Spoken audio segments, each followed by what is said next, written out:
Buenos días, colegas. Estamos dando los 3 minutos de cortesía habituales en este tipo de eventos para que puedan conectarse más colegas. Estamos viendo ya cómo se van uniendo nuevos participantes a este espacio. Qué bueno, qué gusto ver a tantos colegas conectados. Si les parece, vamos a iniciar ya. Son las 10:03 de la mañana, hora de Panamá. Dados esos minutos de cortesía, damos inicio a este espacio de aprendizaje. Voy a ser muy breve y en nombre de la Oficina de Coordinación de Asuntos Humanitarios, OCHA, quería simplemente darles la bienvenida a esta segunda edición del evento de aprendizaje regional sobre transferencias monetarias y su vínculo con protección social. Y decimos segunda edición, colegas, porque ya en el grupo REDLAC, el grupo regional sobre riesgos, emergencias y desastres de esta región, de América Latina y el Caribe, tuvimos, algunos seguro recordarán, en el 2021, un evento con mucha participación, con mucho interés sobre los programas de transferencias monetarias. Estábamos en la respuesta a una pandemia y a menudo era la única modalidad que teníamos para poder atender a la población a la que necesitábamos asistir. Y yo creo que fue el momento o uno de los momentos claves donde vimos la necesidad de trabajar bajo esta modalidad, la de programa de transferencias monetarias. Fue una conversación súper interesante, un espacio muy rico de diálogo que hemos querido repetir con esta segunda edición del evento de aprendizaje. Después vamos a ir dándoles ciertas indicaciones sobre cómo va a ir funcionando, cuál será la dinámica para esta segunda edición de este evento de aprendizaje, pero quizá recalcar que 2 años después de aquel momento, de aquella primera edición que hicimos bajo el grupo REDLAC, desde OCHA hemos visto que se ha avanzado mucho en la modalidad de PTM y no solo en el nivel regional, también en los países, con los socios, con todos los socios que trabajan en los programas de transferencias monetarias, con las autoridades nacionales que trabajan el tema de protección social y que apoyan la distribución de programas de transferencias monetarias en crisis, en emergencias, en situaciones humanitarias, y también con los donantes. Y es aquí donde me voy a parar un instante, simplemente para reiterar el interés que los donantes tienen en esta modalidad. Cuando nos presentaron, precisamente en REDLAC, en la plataforma de REDLAC, nos presentaron hace unas semanas las tendencias en la financiación humanitaria a nivel global y también en esta región, vimos cómo los donantes cada vez más ven con buenos ojos financiar los programas de transferencias monetarias, y el presupuesto que se está asignando para este tipo de modalidad continúa aumentando. Vemos con muy buenos ojos desde OCHA el uso de esta modalidad para responder a situaciones humanitarias y crisis, pero no todo son noticias buenas cuando hablamos de PTM, y consideramos que todavía persisten muchos desafíos. Desafíos a la hora, por ejemplo, de tener todo listo, todo lo necesario, todo el andamiaje necesario para el uso de programas de transferencias monetarias, sobre todo en la respuesta a emergencias súbitas. Vemos también cómo persisten los desafíos vinculados con la percepción a menudo errónea del uso que se hace de los PTM y que todavía tenemos que debatir con estudios y con evidencias. Hay que tenemos que seguir insistiendo con este punto. Vemos también todavía desafíos en la coordinación, en una coordinación efectiva, en espacios que justo nos apoyen a no duplicar actividades vinculadas con PTM y que consigamos tener un mayor impacto. Y por eso desde OCHA lo que queremos es facilitar este tipo de espacios para compartir experiencias dentro de esta región, desde diferentes actores, qué es lo que se está haciendo con la modalidad de programas de transferencias monetarias, cómo se está vinculando con la protección social, y no solo dentro de esta región. También vamos a conocer experiencias de otras regiones en este espacio de aprendizaje, y creo que hemos preparado una agenda bastante rica, bastante amplia. Esperamos que tengan todos el interés, todos y todas el interés de conocer más experiencias vinculadas con programas de transferencias monetarias y protección social. Quisiera agradecer muy especialmente a los organizadores de este espacio por eso, porque han conseguido formar una agenda súper rica, súper amplia, con muchas experiencias, y esperamos que les deseamos a todos y todas que sea un espacio de interés, de aprendizaje y sobre todo de compartir experiencias y poder avanzar en este diálogo interesante para la región. Yo por mi parte lo voy a dejar aquí. No quisiera tomar más tiempo de este espacio de aprendizaje, simplemente darles a todos y todas la bienvenida a este espacio virtual y pasarle la palabra quizá a mi colega Emilia Arnaud de Save the Children, que junto con UNICEF colideran el espacio de programas de transferencias monetarias en Air4B. Así que adelante contigo, Emily. Muchas gracias a todos y todas. Muchas gracias, Amaya, y buenos días a todos y todas. Yo soy Emilia Arnaud, representando el Grupo Regional de Transferencias Monetarias bajo Air4B. Es un espacio coliderado por Save the Children y UNICEF desde más de 1 año y medio ya. Me acompañan mis colegas Flor e Isabelle de UNICEF. Y no voy a entrar en detalle porque tenemos muchas ocasiones de discutir más adelante.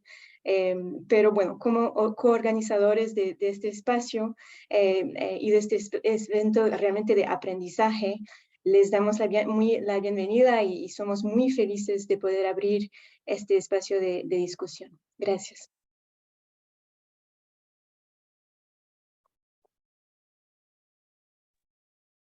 Gracias, Emily. Gracias, Amaya. Bueno, vamos a comenzar el día de hoy. No sé si podemos compartir pantalla con el PowerPoint. Pero bien, si no, a ver ahí. No. No. A ver, vamos a parar. Esperen un segundito. No, ese era el PDF. A ver, Humberto, si puedes compartir, si no. Sí, permítame un momento.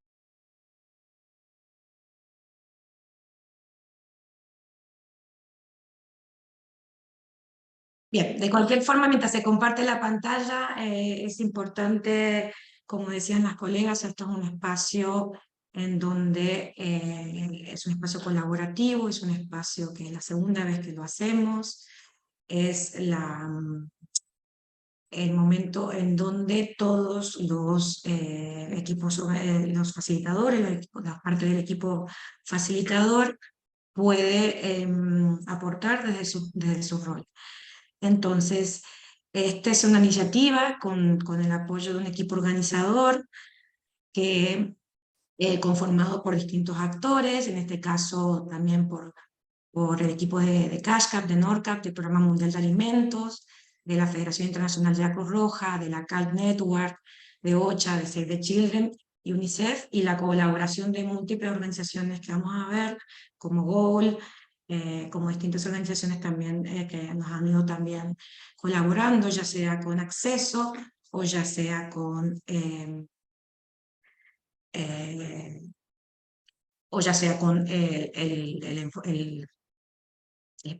que no es el PowerPoint. Bueno, bien, funciones técnicas. Ya vamos a ver, yo voy a compartir el PowerPoint, a ver si me dan el screen, lo voy a compartir yo.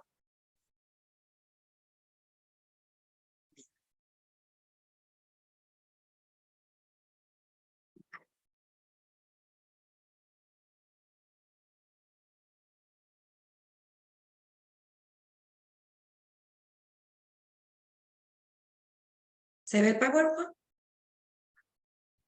Lo vemos, Jimena, sí. Bien, perfecto. Bueno, funciones técnicas importantes, si es hispanohablante, utilice el canal en español.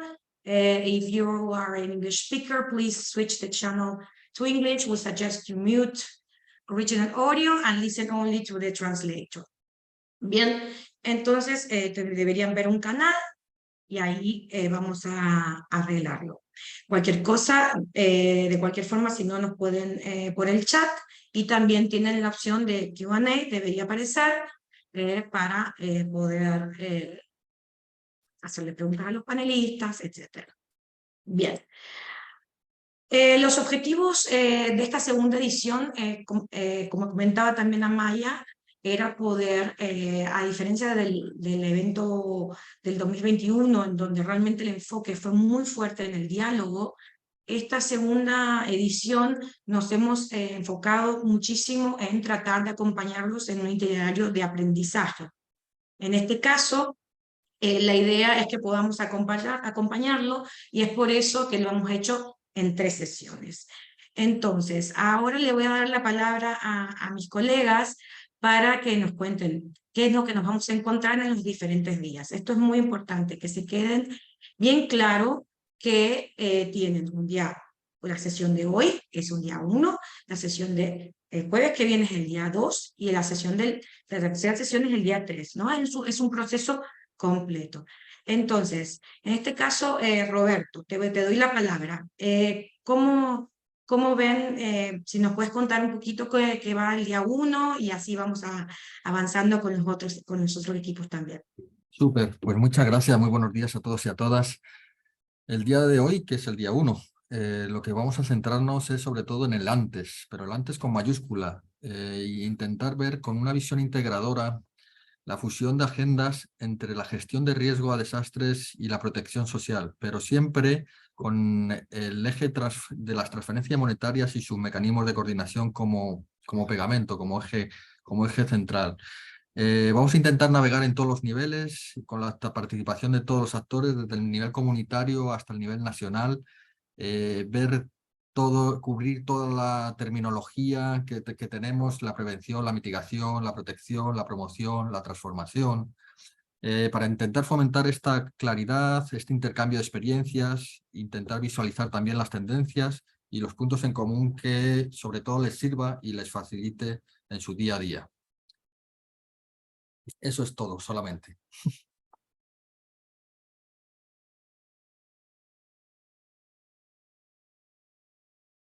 Bien, el día 2, entonces, Emily. Yo soy el día 3, pero... Perdón. Soy yo el día 2. Muy bien, muy buenos días Diego. para todos. Como lo pueden ver ahí en pantalla, pues el evento está creado para que tengamos el antes, el durante, el después y la recuperación.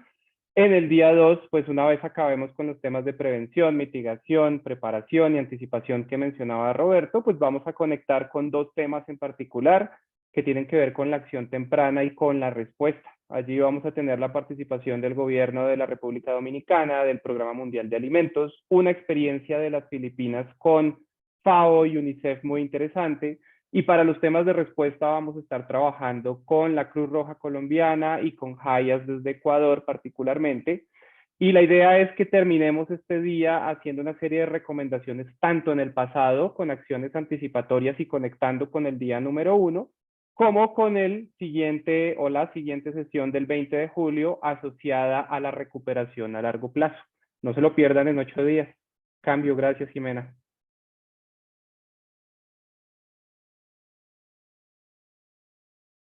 Sí, Emily.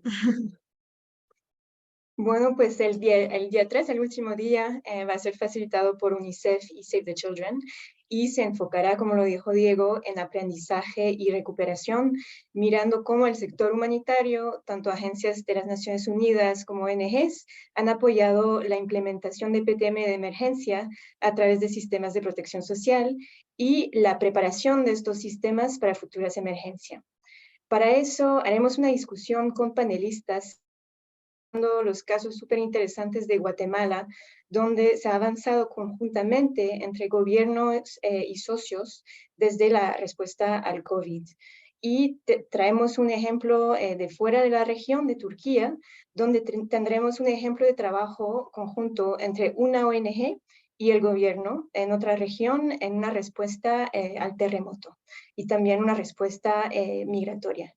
Entonces, contaremos al final también ECO, destacando la visión y el papel de los donantes en el apoyo a la preparación y respuesta de los sistemas de protección social. Gracias.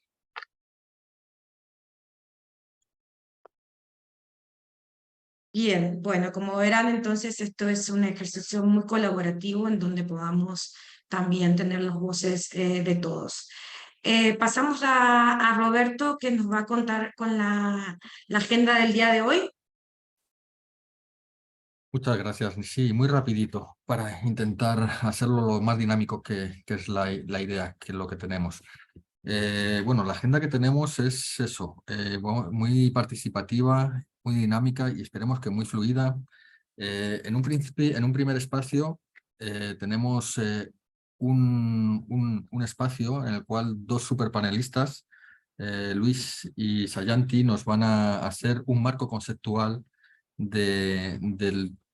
digamos, las tendencias o lo que se está ahora mismo trabajando en todo lo que es acción anticipatoria y la protección social reactiva a choques. Tienen, digamos, esa conceptualización teórica para pasar directamente a un conversatorio en el cual van a participar actores de las 3 subregiones. Vamos a intentar cubrir las 3 subregiones, el Caribe, Centroamérica y Sudamérica, y vamos a intentar cubrir también los diferentes niveles, desde el comunitario al municipal al nacional.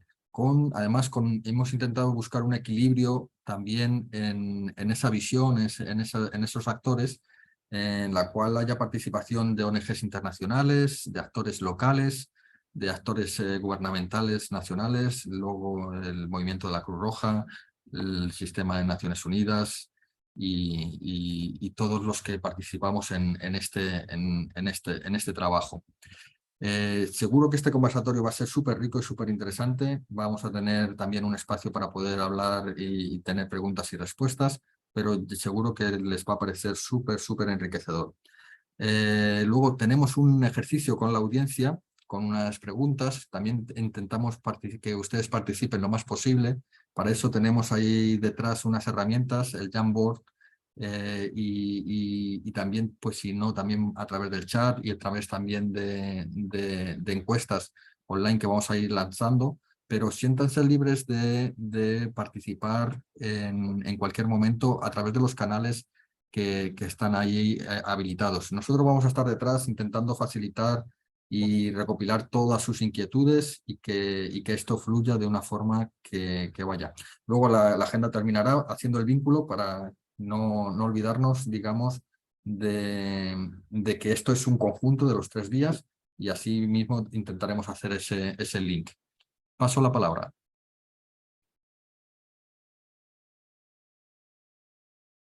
Bien, muchas gracias. Bueno, entonces ahora sí que ya damos por comenzado también a las sesiones y vamos a tratar de ponernos al día con el tiempo. Entonces, si podemos ver en la siguiente diapositiva, la pregunta que nos hacemos realmente es poder preguntarnos por qué era esta segunda edición. Como comentaban desde un inicio, la idea fue poder acompañar también la evolución que ha tenido las tendencias en cuanto a cómo ha ido evolucionando las transferencias monetarias como punto de entrada cuando se vinculan con la protección social.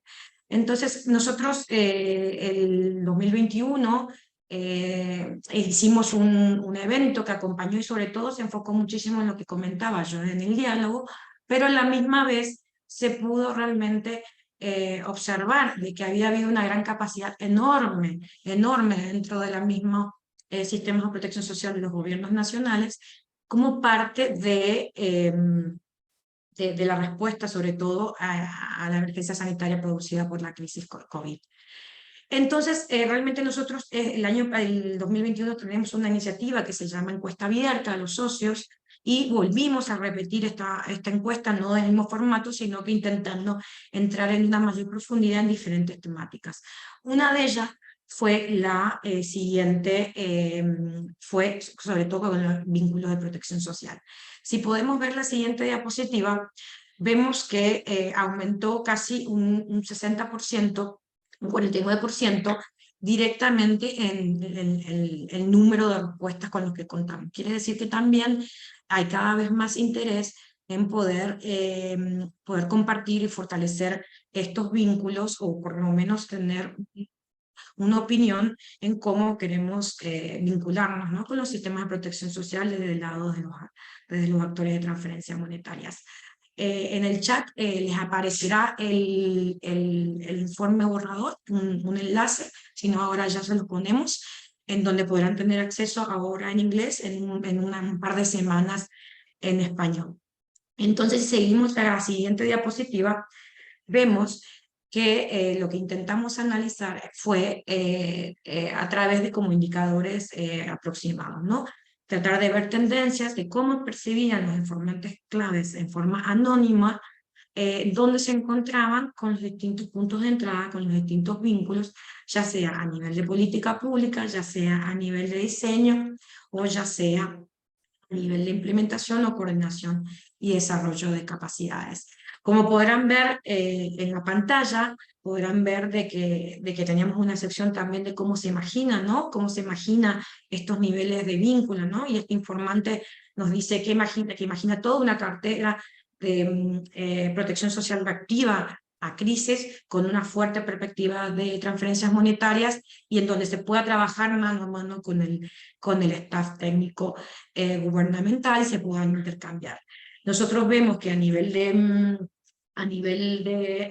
política pública no es de sorprender que los vínculos más fuertes salieron en el trabajo con movilidad humana. Eso tiene una coherencia bastante sólida, dado que los actores humanitarios sienten que tienen un rol que jugar en cuanto a ayudar al gobierno a cubrir este tipo de brechas. Entonces, a nivel de política pública surge muy fuerte, ya sea o trabajo en integración, o trabajo también en incidencia para también abogar por los marcos normativos nacionales e internacionales que reconozcan los derechos y garanticen el acceso básico, ¿no?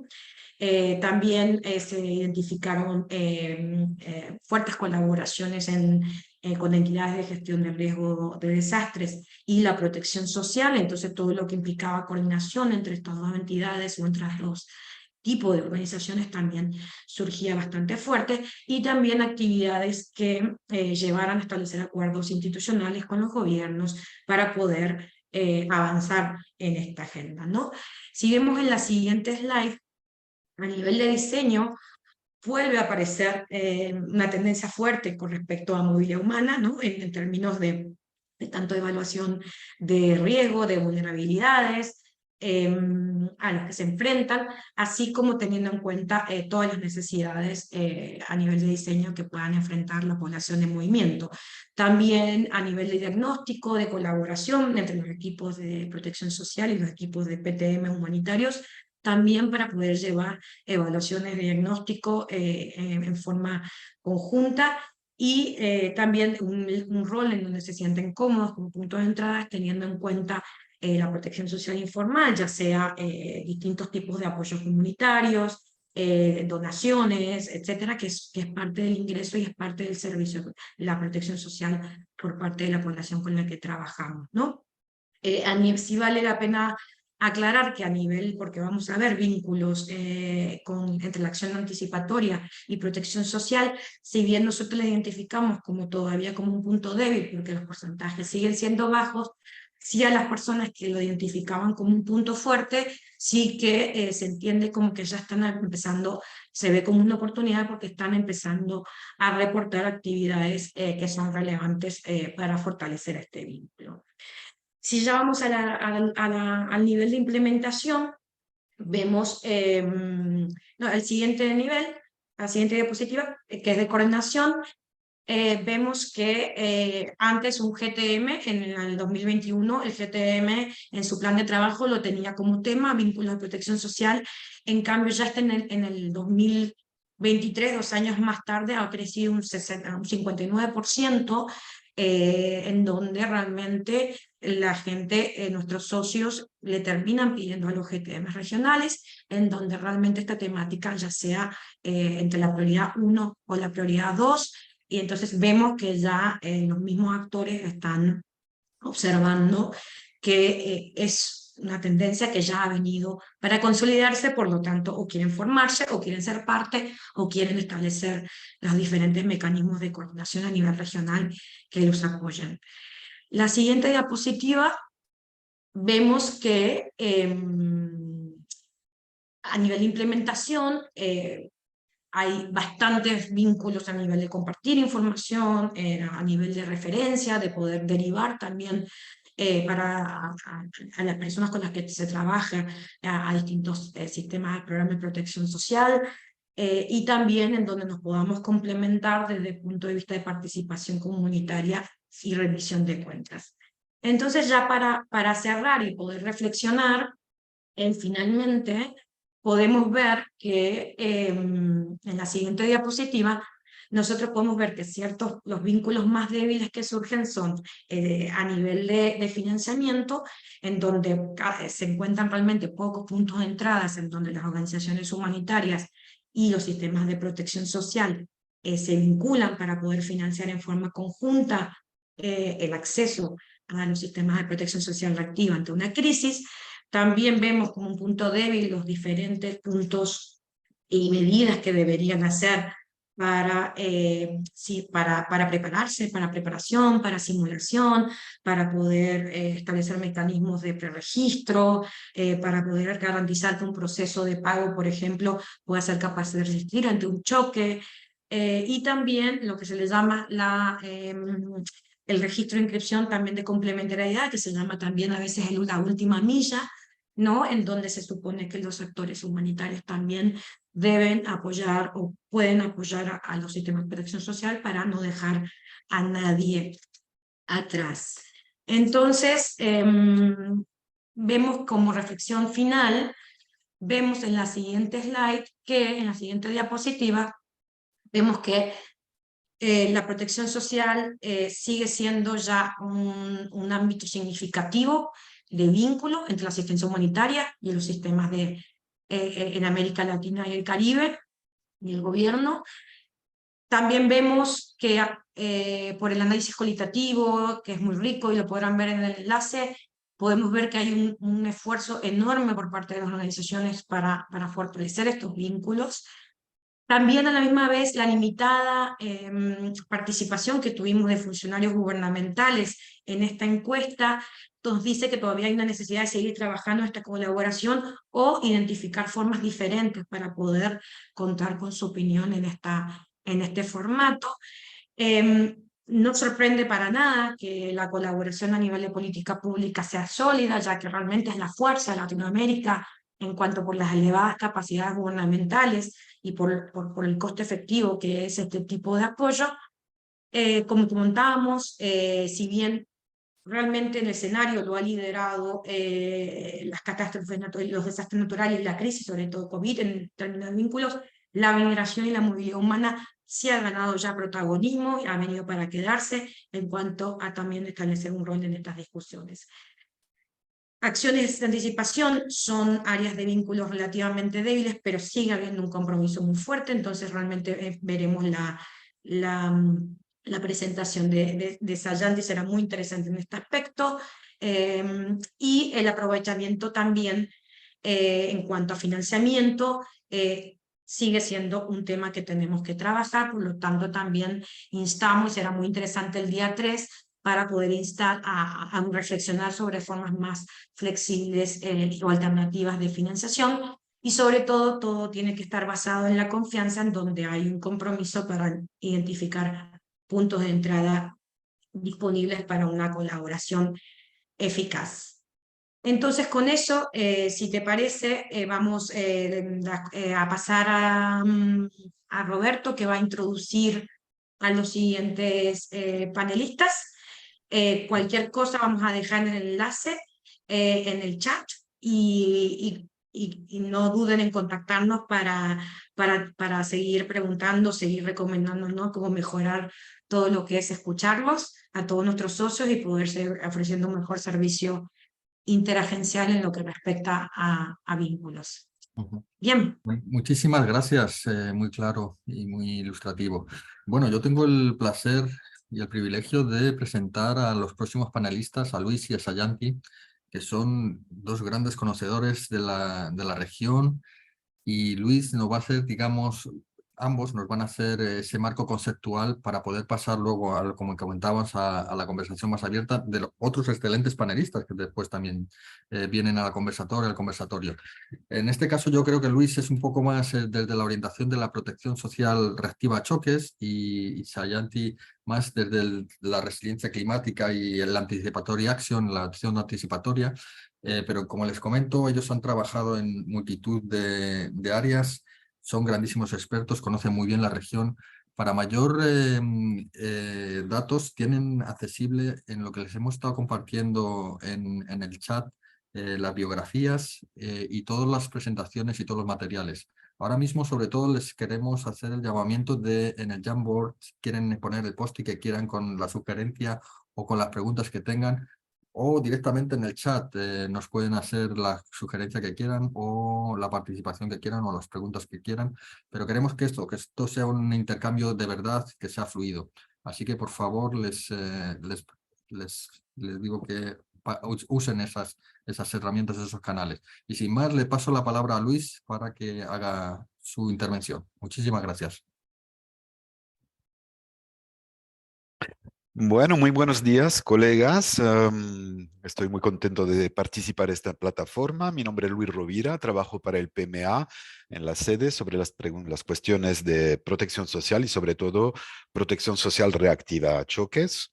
Entonces, me ha tocado presentar de alguna manera un marco conceptual que desde luego no es un marco conceptual universal, pero es el marco conceptual que utilizamos en el PMA y que nos puede ser bastante útil para comprender un poco el entorno en el cual trabajamos. Si se puede tener la presentación. Perfecto. Entonces, solo para empezar, un poco para recontextualizar, el PMA ha desarrollado una estrategia de apoyo a la protección social hace 2 años, en el cual hay 2 pilares. El primero trata de cómo apoyar a los gobiernos a integrar la seguridad alimentaria y nutricional dentro de la protección social. Y el segundo pilar, el que nos interesa más particularmente aquí, es cómo el PMA apoya a los gobiernos, los sistemas de protección social, a integrar los elementos de riesgos y de choque, o gestión de riesgos y de choque. Entonces, a partir de allí, este segundo pilar, hemos diseñado un marco conceptual que en realidad nos permite de integrar el elemento de gestión de riesgos de desastre con la protección social. Siguiente, por favor. Entonces, si volvemos un poco a los elementos primarios, tenemos el marco de gestión de riesgos de desastre que se descompone en más o menos 5 etapas. Una componente de prevención, una componente de mitigación, una componente de preparación, componente de respuesta y componente de recuperación. Quizá no voy tanto en los detalles, tendréis el PowerPoint. Próxima. El marco conceptual de la protección social, en realidad, trabajamos sobre 4 agendas particulares. La primera agenda es la agenda de prevención, que es como evitar que la gente caiga en la pobreza. La segunda agenda es más bien la agenda de protección, como aliviar los efectos de la pobreza o la privación debido a choques idiosincráticos, individuales, familiares o choques más grandes, covariables. La tercera agenda es la agenda de promoción, que es como mejorar los ingresos, como de alguna manera salir de la pobreza. Y la cuarta agenda es la agenda de transformación a nivel de equidad e inclusión social, es más como posicionamientos estratégicos de los gobiernos. Siguiente, por favor. Entonces, lo que hemos hecho, claro, es verdaderamente juntar estas 2 agendas porque nos hemos dado cuenta que en realidad las acciones que emprendemos dentro del marco de reducción de riesgos de desastres pueden tener efectos en varias agendas de la protección social, y las acciones que podemos tener en protección social, pues también van a tener o pueden tener impactos en la gestión de riesgos de los desastres. Siguiente, por favor. Una vez que tenemos este marco, pues nos hemos concentrado sobre el aspecto de protección de la protección social y vinculado con los diferentes ejes o áreas de trabajo de la gestión de riesgos, pues tenemos aquí un primer espacio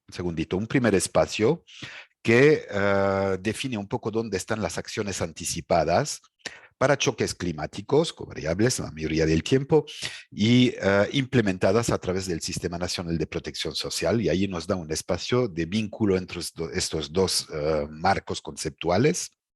El segundo, por favor, siguiente, es verdaderamente el espacio en el cual tenemos las respuestas de emergencias implementadas a través del sistema de protección social, que toca ahí más la preparación, la respuesta y un poco de la recuperación. El siguiente, por favor. En este otro espacio que cubre un poco la recuperación y la prevención, pues tenemos acciones de fomento de resiliencia implementadas también a través del sistema de protección social.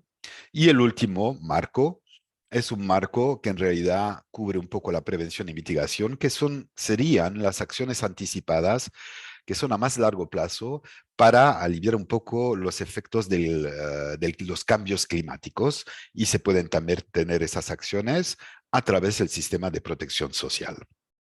Siguiente, por favor. Entonces, tenemos aquí un poco un marco conceptual y la pregunta era, ok, ¿y qué es lo que podemos hacer para apoyar a los gobiernos?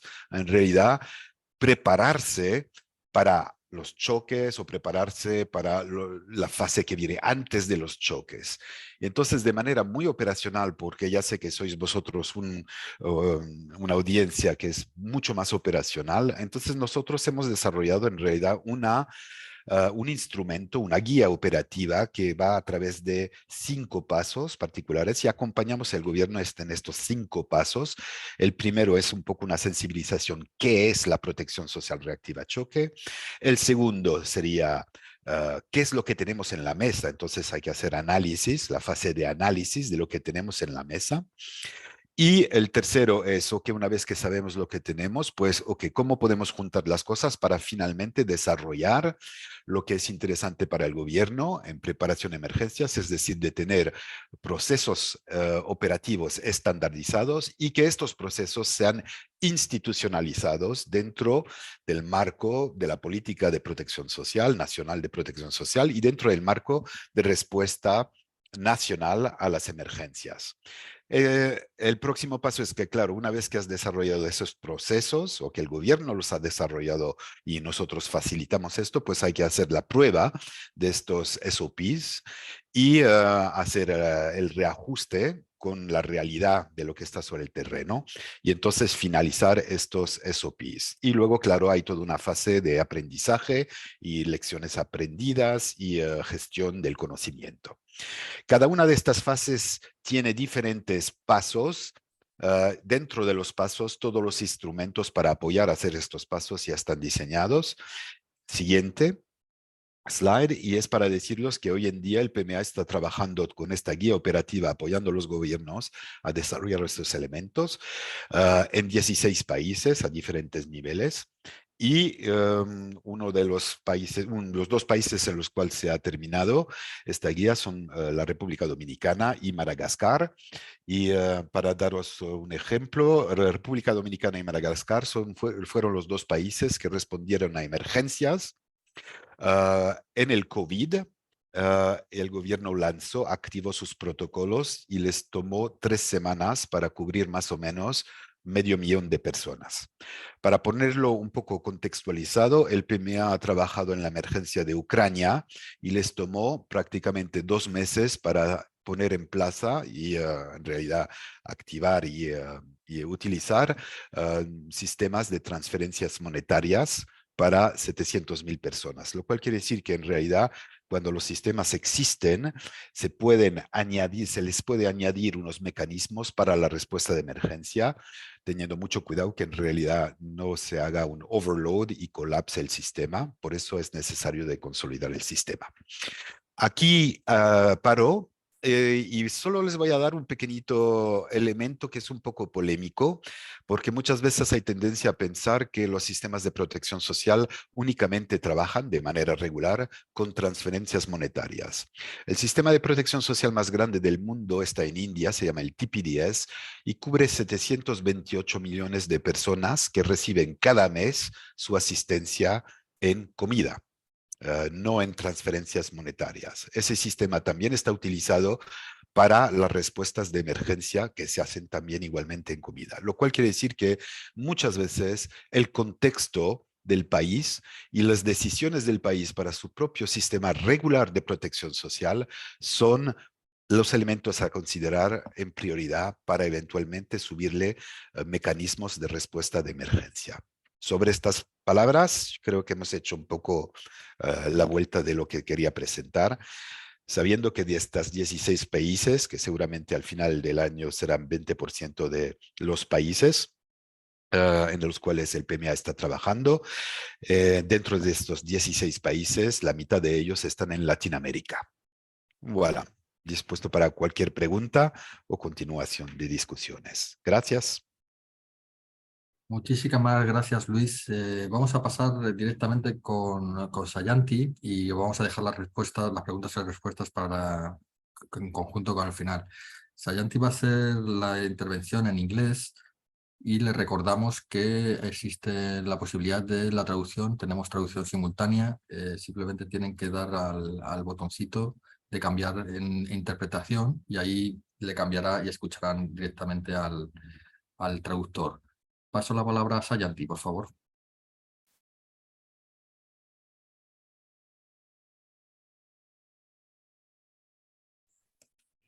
Sayanti, Thanks, Roberto. Can you hear me? Just give me a sign that this is working, okay? Yes, it's working perfect. Thank you very much. Great. Thanks, everybody, and thanks for having me today. I'll try to cover these very important topics in the next 10 minutes on anticipatory action and social protection, and where are we starting to see some linkages.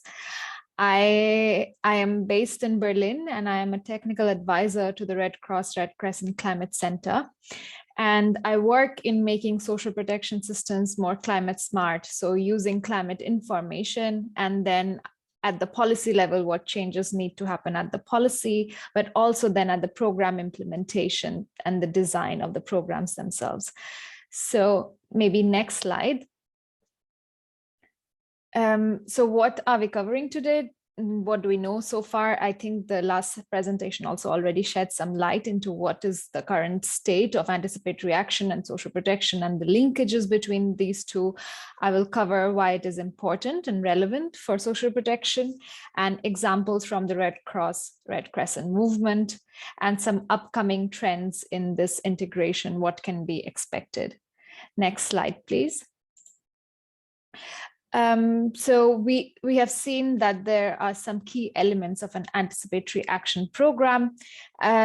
Generally, anticipatory action before humanitarian events humanitarian action would happen only after a hazard becomes a disaster. But with anticipatory humanitarian systems, we are now going into taking action before the hazard strikes. So we make use of the anticipatory action window provided by weather and climate forecasts, and this bridges the gap between preparedness and response. So there are three sets of key building blocks that any program needs, and this is matching forecasts and risks. So there's having the trigger levels and the thresholds set. Then based on the thresholds and what kind of threshold triggers the actions, you need the actual actions that will be taken in anticipation. And then there is, of course, the pre-positioning of financing. So you have funds and agreed to based on what actions you're taking and what funding would this need, pre-positioned by donors. Next slide, please. I do see that my slides have been somehow, this was the first slide that should have come in, but anyway, this is what I wanted to say, that there's traditional way of working where action happens only after, whereas we have now changed it around, and or at least in the anticipatory world, we say that the action is happening in advance and very short lead times once, as soon as we know what kind of hazard, what level, and if the trigger threshold is being met. Next slide, please.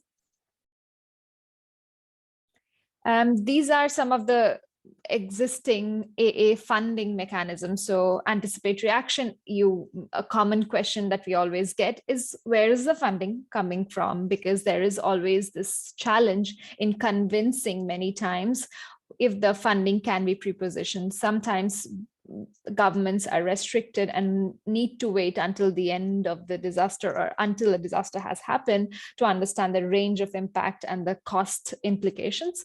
But of course, there is the Central Emergency Response Fund of the United Nations, the DREF, that many of you are familiar with, which is the anticipatory pillar of the Red Cross movement, and it provides between 500,000 to 200,000 for an early action protocol or a simplified early action protocol. And these all can be used as well this can also be used for taking action through social protection systems. And then, of course, the newest addition is the Global Start Fund, which provides funding for small to medium crisis, and any member of the START Fund can apply for this as soon as they know that they have received alerts and a disaster is imminent. Next slide, please. So why are we interested in taking anticipatory action through social protection? We have already seen what social protection is. Social protection has had the role of protecting people through their life cycle risks. So either as a child, if you're unable to go to school, there can be school meals programs, there can be child cash assistance, there can be cash assistance for unemployment, there can be social pensions when you're old age. So initially, social protection was traditionally designed to help people through this life cycle. But we have now also realized that this can take a much bigger role through COVID-19, through also different climate events that we have seen. And that's why we now know that social protection and anticipatory action has clearly some co-benefits. And so the first reason why we are talking about this is like where social protection systems exist and where they're mature, they can reach out to a much larger caseload, to much bigger caseloads and a larger jurisdiction and area, and support many people in need if these systems exist. So we have seen many systems with pre-registered beneficiary lists getting support very quickly. So this is, as compared to what a humanitarian system can do, it can be quite efficient. Similarly, then there is the second, that social protection support, when given in anticipation, has improved coping capacity of households. We have some evidence in this regard. And also the third point being, it is starting to show some cost effectiveness in advance, when given in advance, as opposed to when given in later, after the disaster manifests. And I'll speak to these 3 points more during my examples. Next slide, please.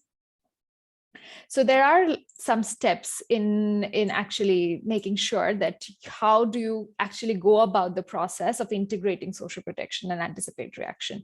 So first would be conducting a regional risk analysis and vulnerability assessment. So this already happens in any kind of anticipatory action program. So this does not change. But the second step would be then conducting feasibility studies to actually check if integration is possible, but this is testing the political economic feasibility. So if there is political will, if there are people interested, if the government has motivation capacity, and this would start from regional to the national level, understanding this kind of feasibility. Then there is the overlaying of social protection lists with exposure data. So we want to also make sure that the ones we want to target for early action are the same ones that are included in the social protection databases. So if the social protection is only poverty targeted and does not actually include the climate vulnerable people who we are targeting, then it cannot be used, or you may need to create new lists or new entries into this database. So this needs to be checked. Then there would be reviewing of early warning systems, what's in place to make sure that the social protection cash, imagine it's a cash transfer, and this information can be sent out using the same early warning systems that are used. Then developing the trigger threshold based on which the anticipatory action will be taken. Then number 6 is creating an early action plan that includes the thresholds on the basis of the triggers. Then there's a step 7, where we actually look into what of the actions will be implemented and which can be taken through social protection. And then step 8, we would look into reviewing the social protection programs and figuring out which of the components needs to be strengthened and which are already ready for taking early action. Then step 9 would be categorizing the early actions based on high, medium, and low priority, and then obviously figuring out the costs associated with that.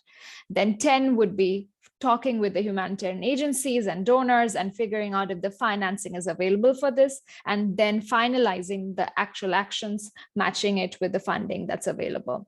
And then developing the final standard operating procedure, naming every organization, social protection, as well as anticipatory action, and who all will be involved, what they have to do, what actions they need to take, and how much money would this require, and what will actually the mechanism be when it unfolds, when the trigger is met. So many of these steps are exactly what you do in any anticipatory action program, but then there are some ways in which you are actually linking it with the social protection ecosystem of the country. And finally, it would be the monitoring and evaluation that continues to be done. Next slide, please. So there are just 3 examples that I quickly wanted to touch in that we have done this in practice. So in Nigeria, working with IFRC and the Nigerian Red Cross Society, we have done shock responsive social protection. So which means we delivered money when a trigger was met 3 days before the flood was supposed to happen. And this money was pre-positioned, beneficiaries were identified, pre-registered. And this was one of the cases where money was delivered very short, within 3 days of actually the trigger being reached. And this was done because a lot of preparatory work, trainings, MOUs with financial service providers, and all this had been done before. Then in Lesotho, we have looked into integrating social protection into early action protocol for droughts. So we have looked into how the public assistance program of Lesotho, they have waiting lists that cannot be reached out by the national government at the moment. And this waiting lists are being used by external donors, humanitarian agencies to also reach out and give money in anticipation of a drought. And in Nepal, also another case of shock response and social protection in response to floods, where we have seen municipal governments actually using their money to give out cash to people, to using social protection database to identify people with disabilities and give support to those households who have also been affected by floods previously, knowing exactly who to reach, how to reach. So we have done these few examples, and there are many others where we're also working to develop these pilots to showcase evidence. And all of these projects that I've just mentioned also come with some evaluations and monitoring afterwards to understand if it was indeed more, if it's supported with coping capacity of the households or not, and how have they used the cash. So next slide, please.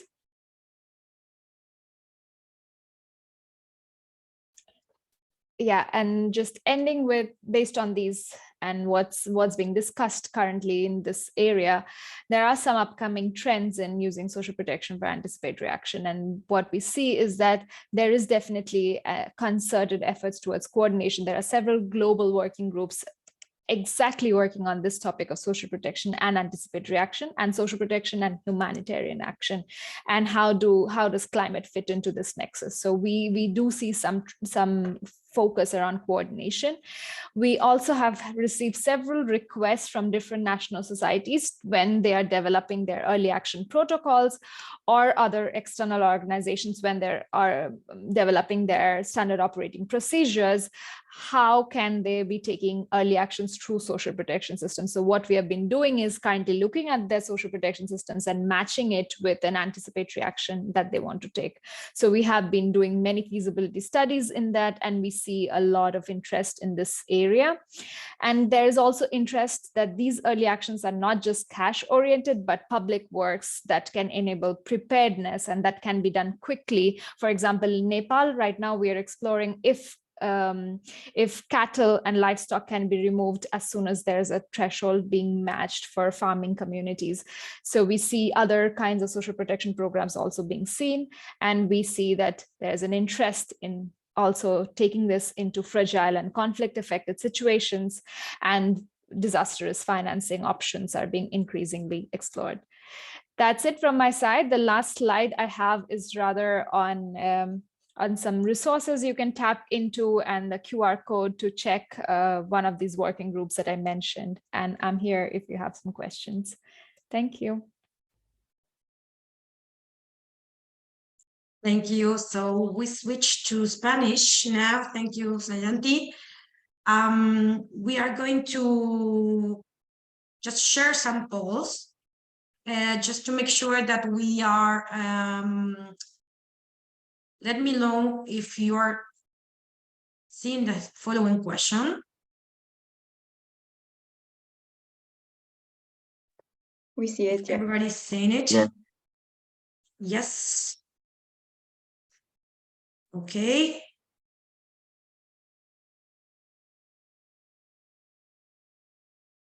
La leo así me traducen también. ¿Qué acciones se podrían considerar dentro de la integración de gestión de riesgos de desastres y la protección social, o lo que es lo mismo dentro de la protección social, respuesta a choque o a crisis? Opción 1, acción anticipatoria para choques climáticos implementadas a través del Sistema Nacional de Protección Social. Respuestas de emergencia implementadas a través del Sistema Nacional de Protección Social. Acciones de desarrollo de políticas públicas para fomento de la resiliencia implementadas a través del Sistema Nacional de Protección Social. Esperamos un ratito.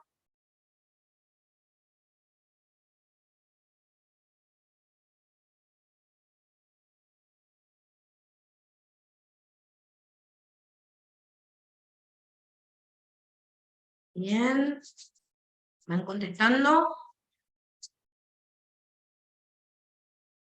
Bueno, vamos a ir pasando, que vamos un poquito a contrarreloj. Entonces, Roberto, no sé si querés decir algo.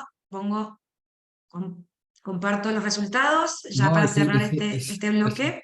Es interesante los resultados. Era un poco una pregunta con trampa porque eran las 3 respuestas, eran válidas, pero así también se ve un poco hacia dónde va la visión o la tendencia. Muchísimas gracias por la respuesta. Perfecto, entonces ahora lo que vamos a hacer es pasar a la siguiente diapositiva y ya en un ratito vamos a dejar de compartir pantalla, pero si le quería introducir a Jacqueline Fries, una muy buena colega con más de 25 años de experiencia en nutrición, en protección social, en diferentes temáticas, tratando de ayudarnos a todos los actores a encontrar un lenguaje en común. Y la idea de hacer un conversatorio, el conversatorio se hizo también con un formato de manera que podamos hacer un flujo de una conversación entre diferentes actores y también a la misma vez con distintos ámbitos geográficos, ¿no? Entonces hemos tratado de encontrarles a ustedes distintos roles, gobiernos nacionales, locales, ONG internacionales, Naciones Unidas, Cruz Roja,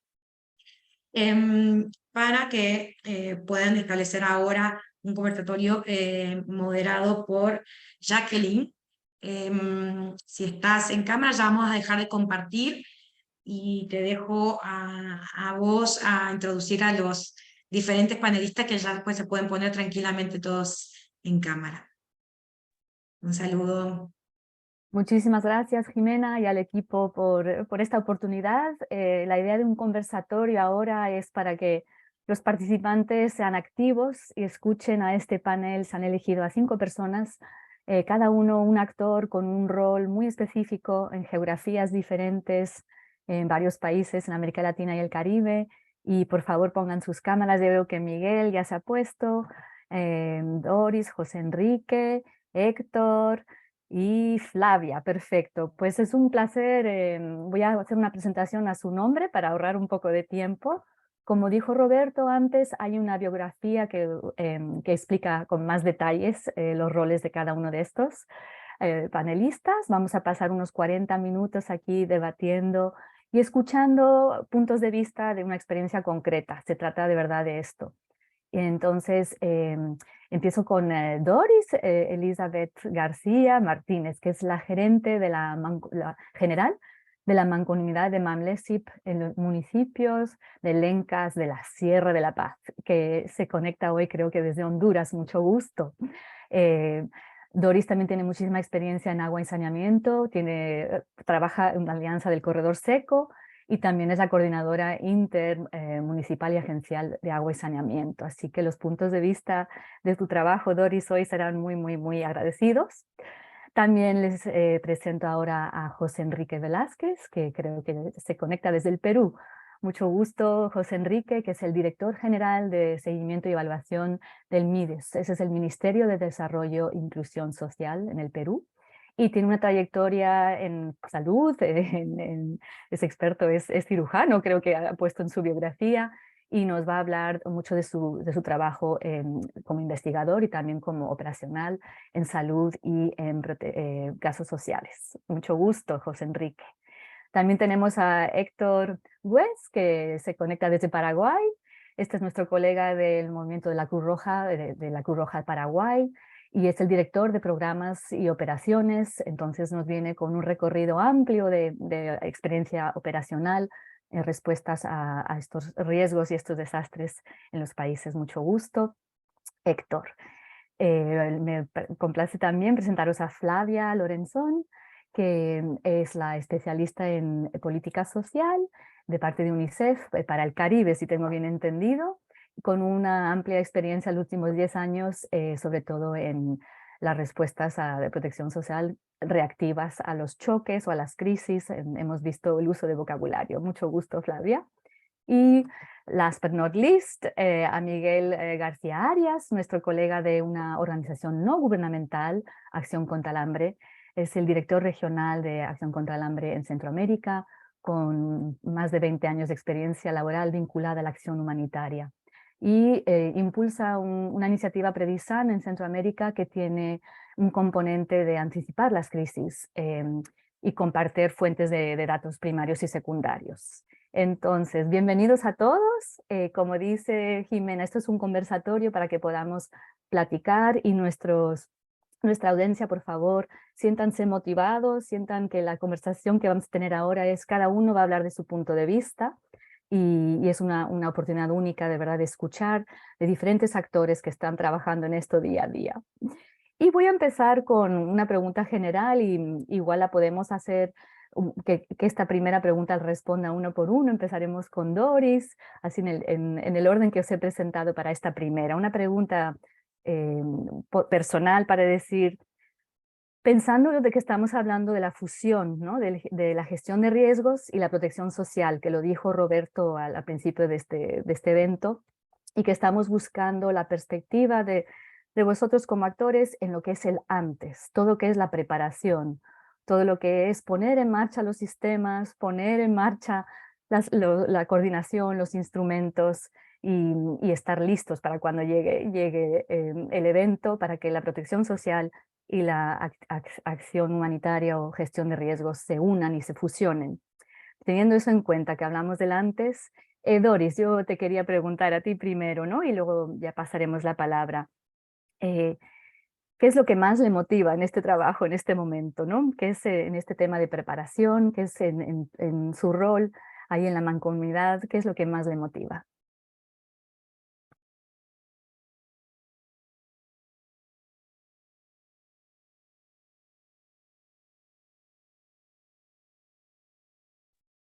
Hola, hola, muy buen día a todos. Un placer estar aquí desde territorio hondureño con todos ustedes. La verdad, pues, una de nuestras motivaciones a nivel de nuestra mancomunidad es poder mejorar los medios de vida de muchas familias vulnerables a nivel del territorio y enmarcados, ¿verdad?, en nuestra visión como mancomunidad, que es volver familias resilientes que puedan enfrentar cada uno de los desastres, de cualquier emergencia dentro de nuestro territorio y que estas familias puedan afrontar, ¿verdad? Y esa es una de las mayores motivaciones como mancomunidad, mejorar condiciones de vida de estas familias. Muchísimas gracias. Nos queda claro el objetivo, ¿no? La gente que va a beneficiar. José Enrique, ¿qué le puede añadir usted a esta pregunta? ¿Qué es lo que le motiva? Muchas gracias, Jacqueline. Bueno, tengan ustedes buenos días, buenas tardes o buenas noches, según el lugar de donde se están conectando. Un saludo cordial desde Lima, Perú. Agradezco a los organizadores por la invitación a este evento de aprendizaje regional en su segunda edición. La pregunta es una pregunta provocadora, interesante en el marco, creo, de lo que todos los países, sin excepción, pasaron entre el año 2020 y en algunos casos hasta hoy.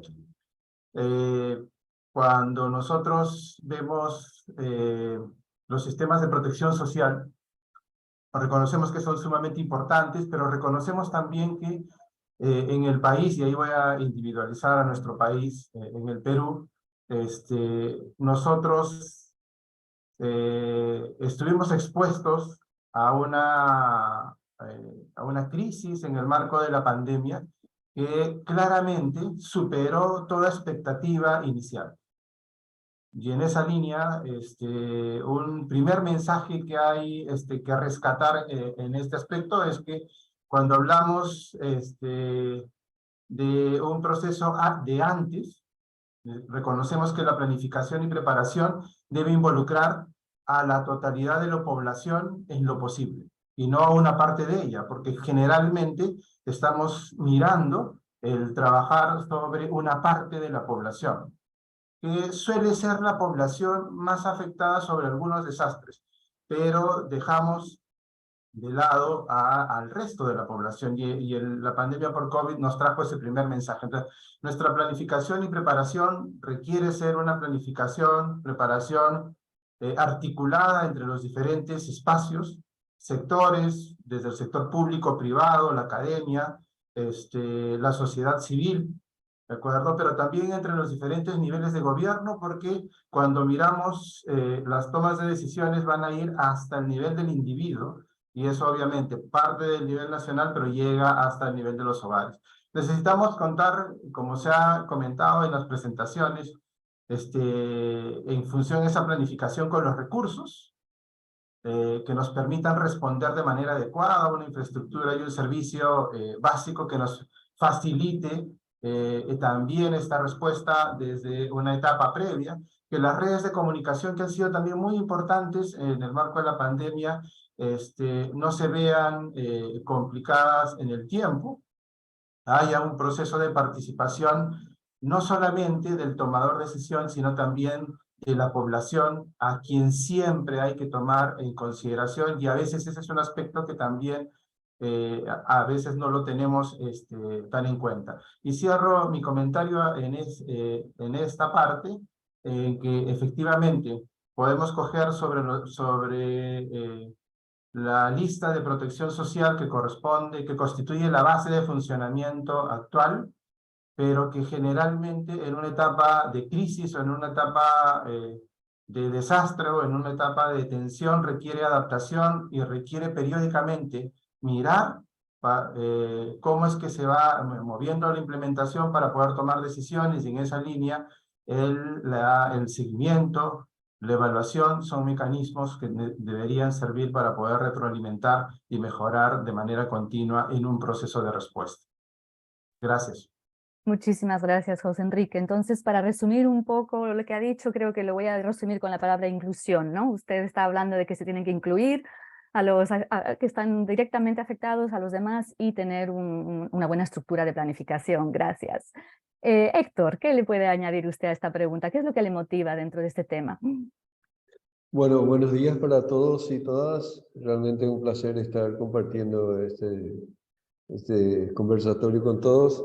Bueno, yo lo que podría agregar a lo que señaló José y Doris también es que una motivación especial en esto es de esta articulación entre gestión de riesgo y protección social, es trabajar un poco la articulación en base a la preparación.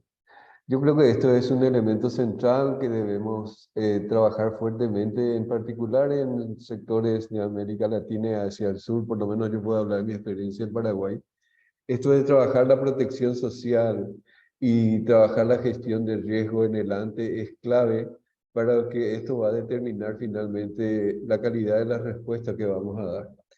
Y en este sentido, creo que es vital la articulación, el conversar antes, el encontrarnos antes, el identificar los puntos que debemos resolverlos antes de que ocurra aquello que sabemos que va a ocurrir. Así que esta es una motivación fundamental que debemos tener en cuenta en esto que venían señalando los panelistas anteriores de articular la acción anticipatoria con todo lo que se refiere a la protección social, ¿verdad? Y también esto va a propiciar un círculo más virtuoso de la intervención, porque nuestras intervenciones en este sentido se debilitan justamente por esta debilidad que existe en el antes, de plantearnos antes a ver qué cosas son las que tenemos que hacer, que sabemos que van a ocurrir, ¿no? Y yo quiero hacer énfasis en lo que José señalaba, en esto hacer efectivamente visible y eficiente y efectiva en la participación de las personas afectadas, de las poblaciones afectadas. Creo que no solo como sujetos pasivos de esto, sino como sujetos también activos de la toma de decisiones. Eso podría agregar a lo que señalaban anteriormente. Muchísimas gracias, Héctor. La participación y la articulación, ¿no?, de temas que ya conocemos de antemano. Agradezco el comentario. Flavia, ¿qué le puede agregar usted a esta pregunta? Bueno, muchos buenos días y buenas tardes también. Muchas gracias por la invitación. Creo que los comentarios de los colegas fueron bastante enriquecedores, pero lo que me gustaría agregar desde una perspectiva de las Naciones Unidas, bueno, son dos cosas. Una, que eso nos enseña cuán, esa palabra siempre me confunde, cuán amplia es la protección social y también la importancia que ha ganado, ¿no?, después de diversos choques. Entonces eso me motiva bastante a entender que desde un punto de vista de la protección social se pueden hacer tantas cosas. Y la otra motivación que tengo es ver un sector de protección social bastante integrado y coordinado. Por ejemplo, este panel tiene... este conversatorio tiene la participación de diversos niveles, entonces veo también la importancia de todos estos niveles, incluso de Naciones Unidas y de la sociedad civil y internacional, regional, de también apoyar a los gobiernos para que puedan tener un riesgo distinto. Entonces, en algunos casos, las Naciones Unidas toman riesgos en acciones innovadoras, pero que después que se comprueba su eficacia, los gobiernos pueden adoptar. Entonces, creo que muchas de las experiencias que vamos a hablar hoy tienen que ver con eso también. Entonces, es una coordinación que en un sector que me motiva bastante. Gracias. Muchísimas gracias, Flavia, ¿no?, por recordarnos la diversidad de los actores, que somos muchos, pero con una motivación un poco de la misma dirección, ¿no? Gracias por ese comentario. Y Miguel, ¿qué le puedes añadir tú a esta pregunta de motivación, por favor? Bien, pues desde mi perspectiva de ONG que trabaja en Centroamérica, mi mayor motivación sería poder contribuir, poder incidir en el ámbito del antes del antes. Y me vais a dejar que me explique. La demanda de redes de protección social en países como Guatemala u Honduras, donde nosotros estamos trabajando, es muy pequeña, pasa desapercibida, no está en el debate social. ¿Y qué es lo que tenemos? Pues tenemos unas redes de protección social que son casi homeopáticas, pues porque tienen el principio activo es muy pequeñito o casi no existe. Para tener un orden de comparación, las redes de protección social suponen en el conjunto de América Latina, a través de ellas, pasa el 14% del Producto Interno Bruto, ¿no? de los países en promedio en América Latina. El país que más destina a redes de protección social es Brasil, con casi un 20%. Lo que sería en Guatemala y en Honduras, junto con Haití, que son los 3 países que menos destinan a la protección social, sería en Guatemala un 3x4, un 3.4% del Producto Interno Bruto, y en Honduras un 3.3%. Haití, el que menos destina es un 1.9%. Bueno, pues a pesar de que son una red de protección social mínimas, la demanda que existe hacia ellas por parte de la sociedad no se nota, no está presente. Y sin esa demanda es muy difícil que esas redes de protección social existan y que estén disponibles cuando un desastre impacta. Existen algunos programas puntuales impulsados coyunturalmente por gobiernos que van cambiando, que les van cambiando el nombre, la dotación presupuestaria, pero que en la mayoría de los casos, en Guatemala y en Honduras, estos programas a su vez dependen no del presupuesto nacional, que le da estabilidad a estas redes de protección social frente a la llegada frente a los desafíos de hoy y a los desafíos futuros, de futuros desastres. Entonces lo que tenemos finalmente es una realidad muy precaria que además depende, como les digo, no del presupuesto nacional, sino de préstamos internacionales, de préstamos de los bancos de desarrollo. Entonces, mi mayor motivación es aportar información, aportar evidencia, aportar en nuestros países conocimiento de lo que sí ocurre en otros países de nuestro entorno, para de esa forma contribuir a que haya un cambio de visión sobre la necesidad de red de protección social, a nivel de gobierno, a nivel de sociedad, a nivel de medios de comunicación. Y eso, bueno, creo que queda mucho por hacer en Guatemala y Honduras, por lo menos. Muchas gracias, Miguel. El antes del antes, sí. Y también pensando en ese antes, ¿no? Como han dicho, este capítulo de aprendizaje en tres fases. Hoy es el antes, ¿no? Luego vendrá el durante, luego vendrá el después. Pero todos estamos hoy en el antes con ya la experiencia del después. Todos hemos respondido en el pasado, entonces nuestro antes no es una página en virgen, ¿no? Ya tiene las experiencias de los varios actores y nuestra responsabilidad es de capitalizarla, de utilizarla y de mejorarla. Así que nos quedamos con eso del antes. Y como has empezado a tocar el tema de desafíos, ¿no? Ya has puesto alguna de las pegas que existen en el sistema con varias instituciones, varios actores y la competencia, la concurrencia por los fondos. Te voy a preguntar a ti, que la segunda pregunta, empezando contigo, ¿no? Los desafíos un poco, ¿qué piensas que todavía están por hacer? A mí se me ocurre en el tema de financiación, que ya lo mencionó Sayanti en su presentación. Se puede mencionar todo lo que tiene que ver con las políticas, las estrategias nacionales, los marcos legales, ¿no? Toda la burocracia alrededor, que muchas veces los humanitarios dicen, ay, es que todo es muy lento. Sí, todo es muy lento, pero todo tiene su sentido. O igual el liderazgo en la coordinación, varios sistemas de coordinación que no se complementan, o los sistemas de identificación y selección de personas que serán beneficiadas, lo que se hace antes, y luego cuando llega una respuesta no hay fondos. Bueno, ahí menciono algunas cosas, pero no quiero influenciar tu respuesta. ¿Cuáles son los desafíos? No. Bueno, quizá yo le he dado la vuelta. Antes me he focalizado más en aspectos a mejorar y ahora quisiera incidir en los aprendizajes que ya tenemos disponibles. Y en el caso de Guatemala, lo voy a utilizar como referencia, pues el desafío que supuso responder a COVID, que ha sido pues, la mayor crisis sanitaria, crisis también socioeconómica, por lo que supuso de los lockdown, ¿no? La parálisis económica, productiva, laboral.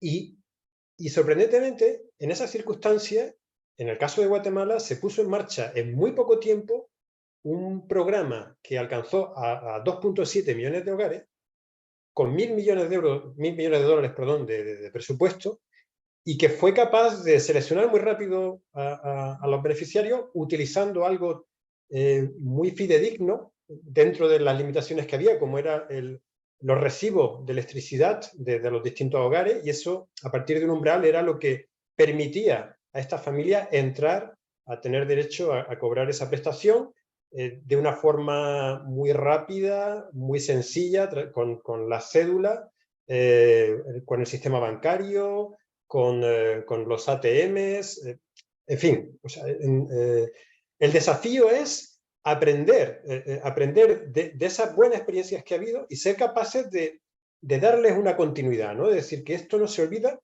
que no se olvide, como muchas otras cosas que han pasado con el COVID, que ya nuestra memoria intenta también superar, ¿no? Aquel periodo y no queremos recordar, pero hubo logros muy importantes. Y esto en Guatemala lo fue. Y habría que esforzarse por mantener la llama encendida del aprendizaje, de que si se quiere se puede, y de que existen las capacidades, y de que existen los recursos, y los recursos si existe voluntad también. Entonces ese sería para mí un poco el desafío, el darle continuidad al aprendizaje y mantener la llama encendida de aquello que se ha hecho bien, incluso muy bien dentro del contexto. Excelente, el desafío del aprendizaje. Bueno, este evento se supone, ¿no?, que es una continuación del año pasado, justo para eso, para que se expriman las voces y para que no olvidemos lo que se ha logrado. Gracias.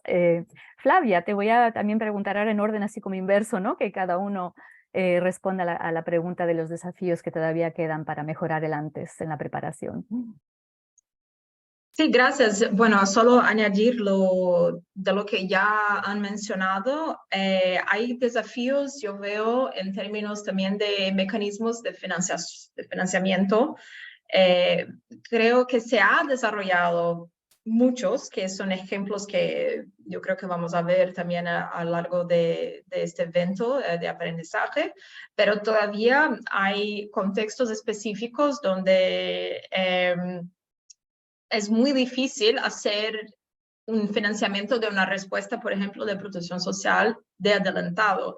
Entonces, yo creo que estos son desafíos todavía que tenemos que pensar porque involucran no solamente esos mecanismos financieros, pero también mecanismos institucionales, coordinación institucional, que son, ¿no?, a la raíz de lo que estamos hablando acá, ¿no?, de un sistema de gestión de riesgo, pero también un sistema de protección social que pueda acomodar a esta coordinación que permita una respuesta anticipada. Creo que todos nos hemos convencido ya de la oportunidad y de lo bueno que puede ser, pero el hacer todavía es un poco un desafío.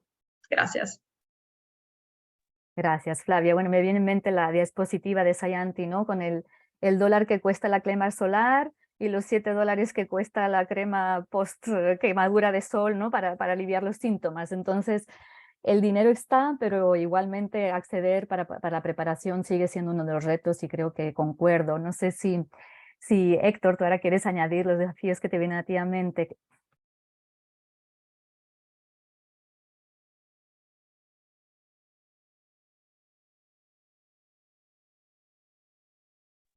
Héctor, te paso la palabra, sí, para oír lo que piensas tú. Sí, gracias, disculpa, tenía el micrófono apagado. No, señalaba no, en relación a lo que decía Miguel también, que en términos de la cobertura de la protección social, que en muchos de nuestros países, por lo menos en Paraguay, es escasa y es insuficiente en muchos casos, ¿verdad? Y en las zonas vulnerables eso se siente más todavía. Yo creo que los desafíos importantes que hay en esto, por lo menos a nivel comunitario, a nivel más local, es el encontrarnos y acordarnos. Yo creo que estos son los temas centrales que tenemos que trabajar todavía en el antes, el encontrarnos, el acordar, el saber lo que cada uno tiene y puede aportar en esto y evitar las acciones desarticuladas y que finalmente resultan ineficientes, ¿no? Y que no permiten atender un poco las necesidades más sentidas de nuestras comunidades. Yo creo que un desafío importante en este sentido es encontrarnos y acordar en el antes. Y esto nos va a permitir desarrollar acciones más eficientes, más eficaces, entiendo. considerando esto que señalaba muy claramente Miguel, la escasez de los recursos en esto y la escasez de la cobertura fundamentalmente. Eso. Gracias, gracias por eso. Y podremos igual volver a este tema al final. Y yo les doy ese reto, ¿no? Esta idea de que la gente tiene que coordinarse y juntarse, el financiamiento necesario para eso es mínimo. Es la buena voluntad, es buscar en las agendas el tiempo para esta coordinación, este intercambio, ¿no? No es la parte financiera más pesada, que los individuos, los diferentes actores se pongan de acuerdo que su tiempo para estar juntos con los demás es valioso. Entonces igual ahí podremos volver a hablar del antes y ver financieramente lo que puede implicar. Pero gracias, Héctor. José Enrique, le voy a pedir a usted que nos dé su punto de vista sobre los desafíos. Gracias, Jacqueline. A ver, creo que para responder mejor esa pregunta voy a tomar una participación anterior de Miguel y tu resumen. Hay que tener en consideración que muchas de las lecciones aprendidas es que no empezamos de cero, ¿ya? Y eso es algo que hay que reconocer. Todas las pandemias, desastres, crisis que hemos pasado nos han dejado lecciones aprendidas y en algunos casos con acciones específicas, ¿de acuerdo? Entonces siempre es necesario hacer un balance de qué es lo que necesitamos como país. Yo cojo el ejemplo del Perú y nos falta, por ejemplo, tener un sistema de protección social que sea reactivo a emergencias y que en su diseño obviamente contemple responsabilidades, contemple acciones, contemple involucrados en todos sus niveles. Naturalmente, en esa línea es importante incorporar lineamientos de política, marcos legislativos que nos den también o nos aseguren no solamente presupuesto, decisiones, sino también una adecuada operatividad. Y lo otro que creo que es importante es reconocer que dentro de las lecciones aprendidas, la importancia de manejar la cobertura universal de protección social es algo que también hay que incluir gradualmente en nuestra decisión. Y el último punto es, no dejemos de lado a la población, porque la población reacciona no necesariamente de la manera que nosotros hemos esperado en un contexto de emergencia. Y tampoco dejemos de lado la posibilidad de innovar siempre. Las experiencias como la de pandemia nos han traído innovaciones al país, en lo que corresponde al registro de información, en lo que corresponde al uso de herramientas financieras que no teníamos antes, que obviamente necesitamos apostar para que esto se mantenga en el tiempo, y ese es un reto que también lo consideramos quizá al final, ¿de acuerdo? Pero en el marco de respuesta también importante. Gracias. Muchísimas gracias, José Enrique. Sí, se ve claramente, ¿no? Que todos estáis involucrados en eso y lo veis tan obvio, y ahora es cómo se consigue, ¿no? Pero lecciones aprendidas y compartidas, ¿no? Que mi lección igual que otra la pueda asumir, esto necesita diálogo, pero muchísimas gracias. Doris, ¿le quieres añadir aquí tu lista de desafíos? Por favor.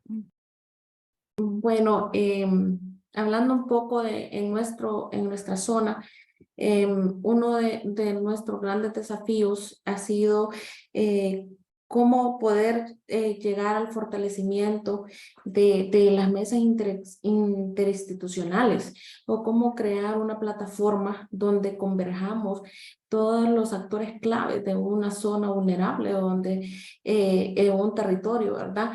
Y así poder llegar con más éxito a lograr cada uno de las metas propuestas o de los resultados que queremos, ¿verdad? Esto al final para no doblegar esfuerzos, ¿verdad? Y trabajar todos a veces un mismo tema. Entonces, para nosotros es de suma importancia y un reto, ¿verdad? Poder crear espacios de fortalecimiento o donde converjamos las instituciones presentes, ¿verdad? En el territorio, Y otra es, pues, también a raíz de esto, buscar estrategias de poder, aquí en nuestro país puedo decir, no seguir fomentando un paternalismo con nuestras familias, porque a veces cuando tenemos ese paternalismo solo estamos esperando los apoyos, las ayudas a nuestras familias, pero no estamos llegando a lograr que nuestras familias sean resilientes o que después de una pandemia o después de una sequía, estas familias puedan afrontar otros problemas a futuro, ¿verdad? Entonces, es ahí donde como mancomunidad puedo decir, tenemos grandes desafíos de cómo llevar a cabo, de llevar muchas actividades donde mejoremos condiciones de vida, logrando que nos vuelvan más fuertes. Como familias cada vez nos volvamos más fuertes, ¿verdad? Y también a través de las mesas interinstitucionales o de todo apoyo que viene, lograr también incluir nuestras organizaciones de base, ¿verdad? Como ser las comunidades y lograr ese involucramiento tanto de jóvenes, de mujeres, que innovemos, ¿verdad? Los PTM, los programas de transferencias monetarias que ahora, si bien es cierto, son de mucha ayuda para nuestras familias, pero también que sean apoyos que vengan condicionados o que en su momento sean condicionados para lograr, ¿verdad? Un cambio en todo esta parte social, apoyo a nuestro territorio, a nuestra familia, y así ir logrando, ¿verdad? Ir logrando avanzar cada día que nos va a llevar a éxito a un país. Gracias, Doris. Entonces, nos has introducido a la conversación la palabra resiliencia, ¿no? Te oigo hablar de la resiliencia de las comunidades, ¿no? De las personas.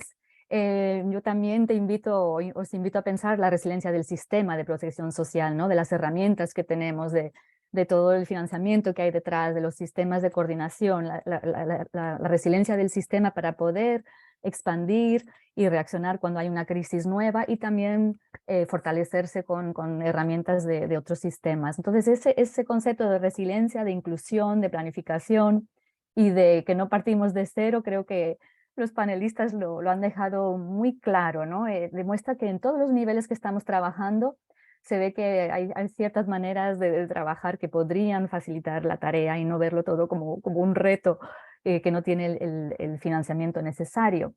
Me han venido aquí unos comentarios sobre el concepto del antes, que le ha parecido al público un concepto interesante, entonces les invito a reflexionar en su rol, ¿no? Ahí en la mancomunidad o en la Cruz Roja, no sé si es la sede o si está bajando a una respuesta de inundaciones o preparando la política de protección social para UNICEF, para un cierto país con el gobierno, o sea, de su rol actual.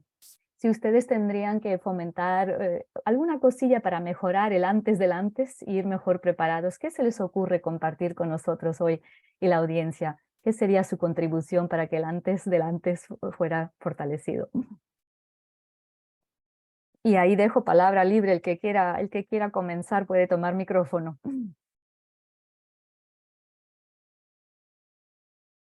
Tomo yo, Jacqueline. Sí, adelante. Mira, yo delante que se planteaba, insisto con lo que señalaba, en el delante tenemos que encontrarnos y discutir una serie de cuestiones que hacen a nuestras realidades de las comunidades.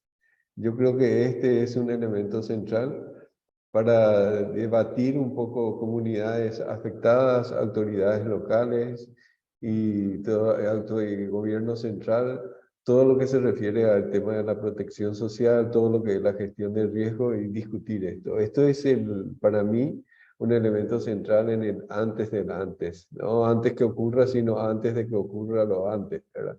Entonces, yo insisto en esto, creo que esto es un elemento primordial y lo digo desde mi experiencia en términos de las coberturas a nivel país acá en Paraguay, ¿verdad? Y considerando más todavía que en el tema de los efectos producidos por las inundaciones o la sequía y lo demás, son las zonas vulnerables las que se ven más afectadas y estas son las que están más excluidas del sistema justamente. Entonces, cuando tenemos sistemas de protección social que no son universales, que son focalizadas, en donde eso genera ciertas tensiones al interior de nuestras comunidades mismas, entonces el encontrarnos y discutir esto a nivel local creo que es un elemento central en el antes. Perfecto. Héctor, esto nos ayuda también el ver, ¿no?, en un rol concreto de la Cruz Roja, con sus voluntarios, con su presencia en el terreno, ¿no?, como un actor que podría ayudar a facilitar esto. ¿Algún otro panelista podría darnos su punto de vista sobre el rol que podían tener en esto? Uy, perdón. Adelante, Miguel. Adelante. No, bueno, yo solo mencionar y por también establecer un poco de debate, en este caso con Dori. Es muy interesante la intervención que tuvo y planteaba algo como un riesgo, ¿no? Esa idea de que los programas de protección social puedan generar una sensación de paternalismo, de clientelismo, la palabra utilizada es paternalismo. Pero en realidad, considerando que Honduras prácticamente sus redes de protección social son de una mínima expresión, no habría quizá que temer ese riesgo, creo. Sin embargo, el hecho de que esa idea esté tan arraigada, pues expresa justamente esos desafíos que tenemos, ¿no? Entonces ahí, ¿cómo enfrentar eso? Pues siempre insistiendo en lo que podemos aprender de otros países que a veces incluso se encuentran en situaciones más precarias, no solo quizá en América Latina, sino que también podemos tomar ejemplos de África y en los países en los que existen programas de protección social funcionales que luego permiten responder ante desastres, pero que se parte de algo. El ejemplo que anteriormente se daba, Luis, ¿no?, el caso de la India, ¿no?, un programa con 750 millones de beneficiarios, pero que eso no impide que hoy en día la India sea el país desde hace 5 o 6 años que más rápido está creciendo económicamente, ¿no? O sea, que eso no impide que el país tenga una economía vibrante, con muchos desafíos. Pero bueno, en definitiva, que me ha parecido muy interesante la intervención de Dori y que creo que también refleja un poco pues, el desafío en relación a esas ideas que hay preestablecidas que hay que intentar superar. Dos caras de la misma moneda, pero bien, eso incita al diálogo. Gracias. Flavia, te damos a ti la palabra, creo que querías decir algo. No, bueno, gracias. Más o menos en la línea de lo que dijo Miguel, es acordarnos de volver, ¿no?, a los objetivos de la protección social, que son también derechos, que deberían ser derechos y de verdad son en muchos países. Creo que eso es algo también que hemos trabajado bastante en UNICEF, que es la construcción de una política o de una estrategia o un acto de protección social que pueda contar con ese entendimiento, que sea parte de la legislación y que las personas de verdad entiendan sus derechos, lo que puedan acceder y que demanden por eso. Yo creo que para mí ese es un poco quizá antes del antes institucional y social, ¿no? Porque si la población empieza a reivindicar asistencia en determinados choques o lo que sea que se pase en sus vidas, ahí sí podemos ver también un cambio de la manera como vamos a responder como instituciones, como gobiernos. Entonces, solo quería regresar un poco a este punto inicial. Gracias. Ok, perfecto. Así se puede hablar de universalidad, ¿no? La concientización de todos que es su derecho y de ahí es otro trayecto de partida. Ya se evita el paternalismo. Y veo que, José Enrique, estás asintiendo a ese comentario. ¿Qué le quieres añadir tú a la conversación? Sí, yo quiero agregarle algo. Y voy a volver al cero como punto de partida. Cuando reconocemos que existe un riesgo, reconocemos que existe una probabilidad que es mayor a cero. No es igual a cero. Y en esa línea necesitamos que el mensaje siempre esté al más alto nivel de toma de decisiones. Porque en función a ello, la sensibilización adecuada de, llamémosle, las autoridades del más alto nivel, nos van a facilitar arreglos institucionales, nos van a facilitar presupuesto, nos van a facilitar coordinaciones en los diferentes espacios, que los sistemas de información se alineen para las necesidades que eventualmente podríamos tener en adelante, que nuestros sistemas de focalización se ajusten también en esa línea y que los mecanismos de entrega se preparen por si en algún momento necesitamos utilizarlos. En el Perú, y yo sé que en otros países también, la pandemia por COVID develó problemas que no sabíamos que teníamos. No sabíamos y no entendíamos que en algún momento podía saturarse, por ejemplo, un servicio de salud de manera tal que la simple prestación de atención por emergencia no pudiera darse porque no existía personal suficiente que estaba atendiendo a otros pacientes. Entonces, en el antes del antes, ¿de acuerdo? Necesitamos que el riesgo se reconozca como tal. No es cero. Y el reconocerlo gradualmente va a hacer que el involucramiento de las autoridades se traduzcan en acciones específicas que nos preparen en su momento para poder afrontar algo que necesite además, idealmente, de una cobertura lo suficientemente amplia para que no tengamos las dificultades que lamentablemente nos dejaron como lección aprendida el COVID en nuestros países. Gracias, José Enrique. El riesgo no es cero y yo le quiero añadir que las capacidades de la población de afrontar tampoco son cero. Entonces, unamos esas dos. Me han pedido que cierre este panel, entonces voy a dejar a Doris que cierre, por favor, para darle la voz, que está en la mancomunidad, que está al nivel más directo con la población, y así no tengo que yo tomar más tiempo y con eso cerramos el panel. Doris, te doy la última palabra, por favor. Bueno, no, agradecer, creo que es muy enriquecedor para uno poder compartir experiencias al nivel de todos, ¿verdad? Los panelistas que están en este momento. Creo que eso es muy importante, conocer experiencias de otros países, de cómo afrontan algunos problemas, ¿verdad? De crisis, ante crisis, ¿verdad? Agradecida. Y pues como mancomunidad tenemos muchos retos y creo que uno también para lograr el antes es tener procesos de planificación a nivel de nuestros territorios, a nivel de municipios, a nivel de comunidades, ¿verdad? Para poder lograr tener una, tal vez no preparación al 100, ¿verdad? Pero sí estar preparados a cualquier crisis, ¿verdad? Que podamos enfrentar. Y seguir trabajando en bien para nuestra población.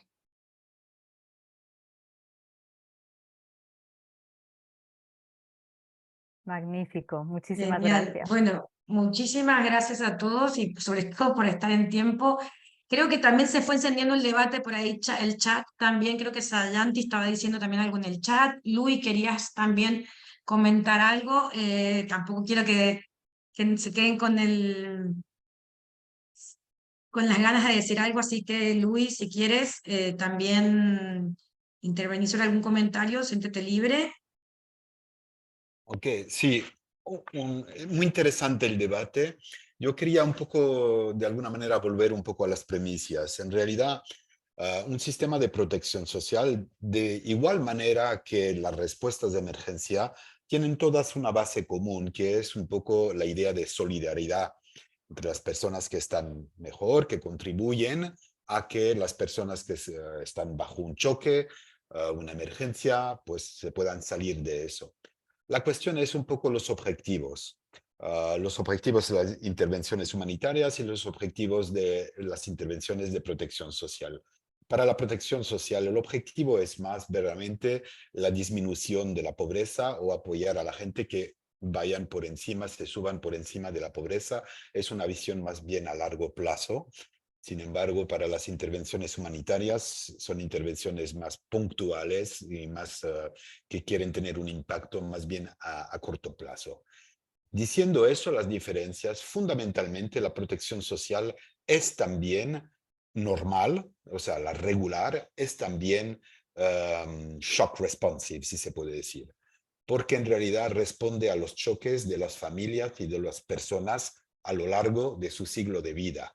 Si una persona o una familia pierde un trabajo, entonces a lo mejor pueden caer dentro de la pobreza y el sistema de protección social pues reacciona a ese choque individual, idiosincrático, para intentar subirlas por encima o mantenerlas por encima de la línea de pobreza. Entonces, yo creo que sí, el shock responsive ya es una componente verdaderamente conceptual de la protección social. Ahora lo que estamos hablando es cómo es que estos sistemas pueden también apoyar en grandes choques covariables. Y eso es los pasos que se está haciendo. Y en esto yo creo que hay que tener bien consciente una cosa, que en realidad los sistemas de protección social no son elementos adicionales que se pueden utilizar para una respuesta humanitaria porque no tenemos las capacidades de responder a todas las necesidades. Yo creo que hay que tomarlo como un sistema por sí, consolidarlo, y si se puede añadir un mecanismo que viene a complementarizar las acciones humanitarias, todavía mejor. Pero una protección social no es el golden o silver bullet para todas las acciones y no va a reemplazar todas las acciones que son necesarias en el mundo humanitario, en intervenciones humanitarias. Gracias. Perfecto. Y también dice Sayanti que está impresionada con respecto a todos los tópicos que se están tratando en esta temática, y tendremos que incorporar también muchísimo más las voces de Latinoamérica en estas discusiones. Para cerrar, nos quedan 10 minutos. A mí me gustaría que pudiésemos, bueno, ir lanzando algunas preguntitas en la audiencia. No sé si se ve, pero me gustaría que reflexionemos todos juntos con relación a si lo que he escuchado en el conversatorio, si me hace reflexionar, si confirma lo que pienso, si me hace dudar, si me motiva a saber más. Eso por un lado. Y por otro lado, también nos gustaría saber con quién de lo que ha estado escuchando también se siente más identificado. ¿Sí? Esas dos preguntitas, vamos viendo algunas tendencias con respecto a lo que han escuchado a los colegas en el conversatorio.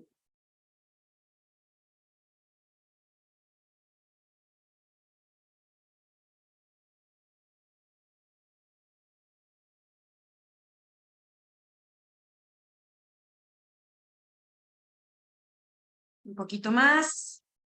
A ver, quedan unos minutitos más, así se van incorporando todos.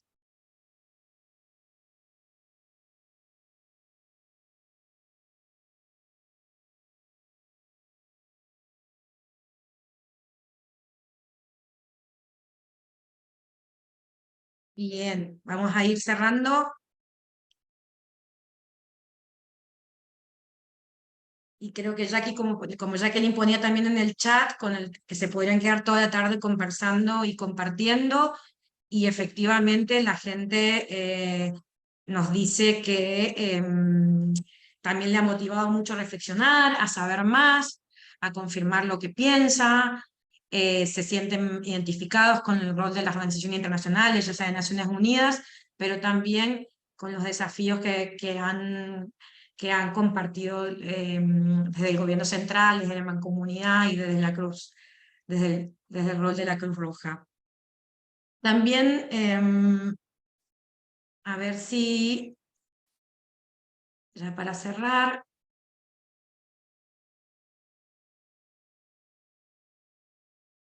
no sé si la ven, si se ve, pero de lo que he escuchado hoy, con respecto a todo el día de hoy.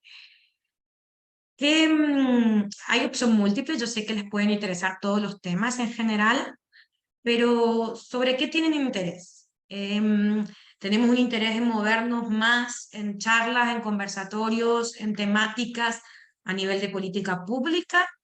Tenemos mucho más ganas de seguir aprendiendo sobre diseño, targeting, focalización, o también queremos hablar sobre directamente la implementación. Queremos hablar sobre la coordinación, también queremos saber más sobre desarrollo de capacidades. Yo sé que muchos querrían votar muchos, pero la idea de ponerla como única es para que puedan establecer un poco sus preferencias y nos informen también a nosotros para que podamos siempre ofrecer algo mucho más ajustado.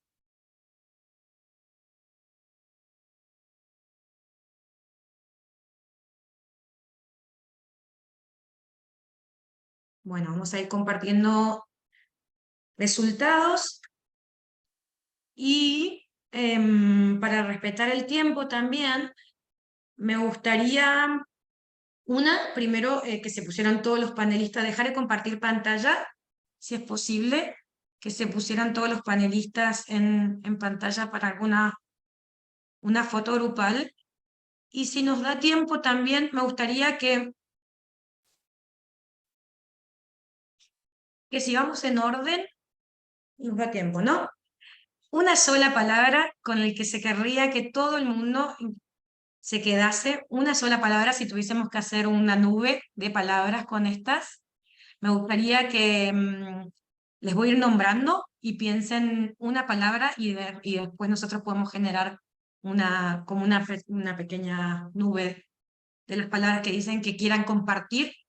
¿Sí? ¿Les parece?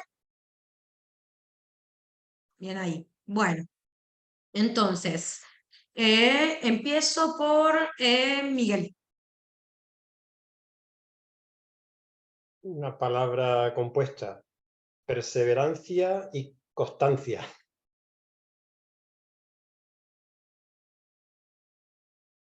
Sayanti. I One would word. say data sharing.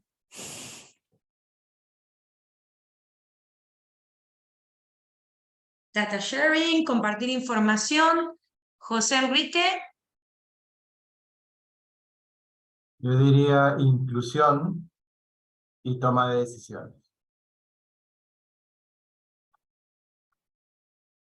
Flavia. Iba a decir inclusión también. ¿Podemos hacer doble inclusión? Frecuencia, coding. A mí me encanta, análisis cualitativo. Perfecto. Luis. Yo diría solidaridad. Héctor. Yo diría encontrarnos y acordar. Doris.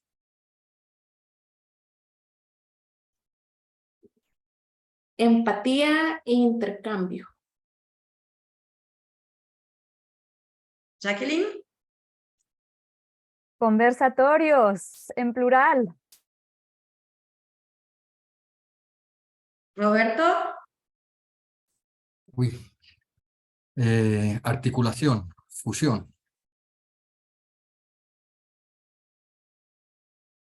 Daniela. Yo diría preparación.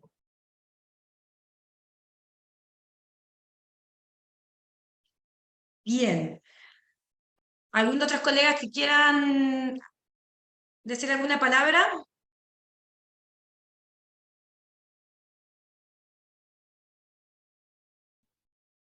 ¿Puedo yo? Sí, una palabra. Se me ocurre dignidad. Y creo que como trabajadores humanitarios tenemos que poner a las personas en el centro y asegurarnos que nuestra respuesta sea digna con ellos.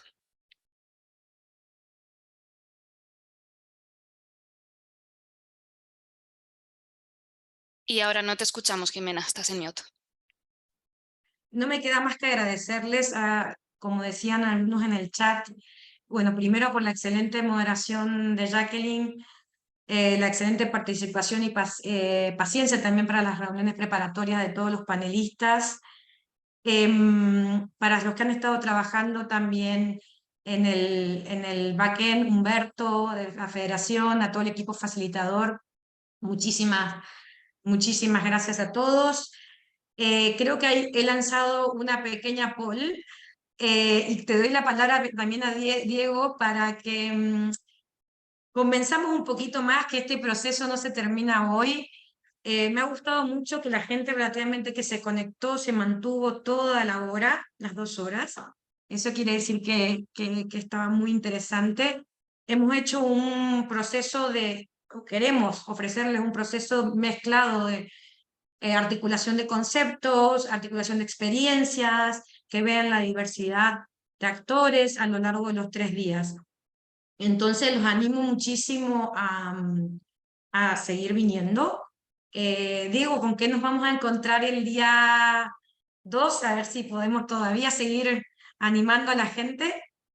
Claro que sí, por supuesto. Como vieron, hoy tuvieron la oportunidad de escuchar sobre temas de preparación, de mitigación, sobre todo mucho de prevención. El antes del antes es lo que más nos queda hoy y es maravilloso. Y entonces vamos a intentar dentro de 8 días darle continuidad a esta rueda y lo que sigue. Y lo que sigue básicamente está en 2 grandes sombrillas, la acción temprana y la respuesta. Y a partir de eso vamos a sacar unas conclusiones muy interesantes con otros panelistas, otras experiencias para que ustedes vayan enriqueciendo mucho el conocimiento de lo que sucede en la región, pero también en otros lugares, como les decía, particularmente en las Filipinas. Así que para el próximo 13 de julio los esperamos para seguir continuando con este ciclo que les planteamos con esta ronda de 3 reuniones. Muchas gracias, Jimena, por el tiempo para promocionar nuestro evento en 8 días. Perfecto. Bueno, estamos en tiempo y forma. Muchísimas gracias. Yo me quedo con la palabra también resiliencia. Creo que sobre todo resiliencia de las personas, la resiliencia también de los sistemas, que creo que realmente es lo que nos va a llevar a que puedan ser efectivos para responder a las distintas crisis. Y también la diversidad de crisis y diversidad de voces que esperamos que se haya reflejado en este día de hoy, para que los vínculos y las puertas de entrada con los sistemas de protección social se noten que son muy diversos y que todos los actores tenemos muchísimo que aportar para apoyar al gobierno nacional a poder responder a través de sus sistemas. Entonces, sin nada, foto grupal, un aplauso para ustedes y nos vemos el 13 de julio a las 10 de la mañana, horario Panamá.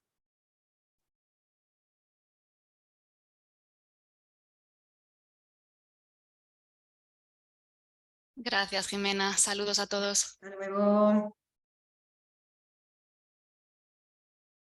Muchas gracias.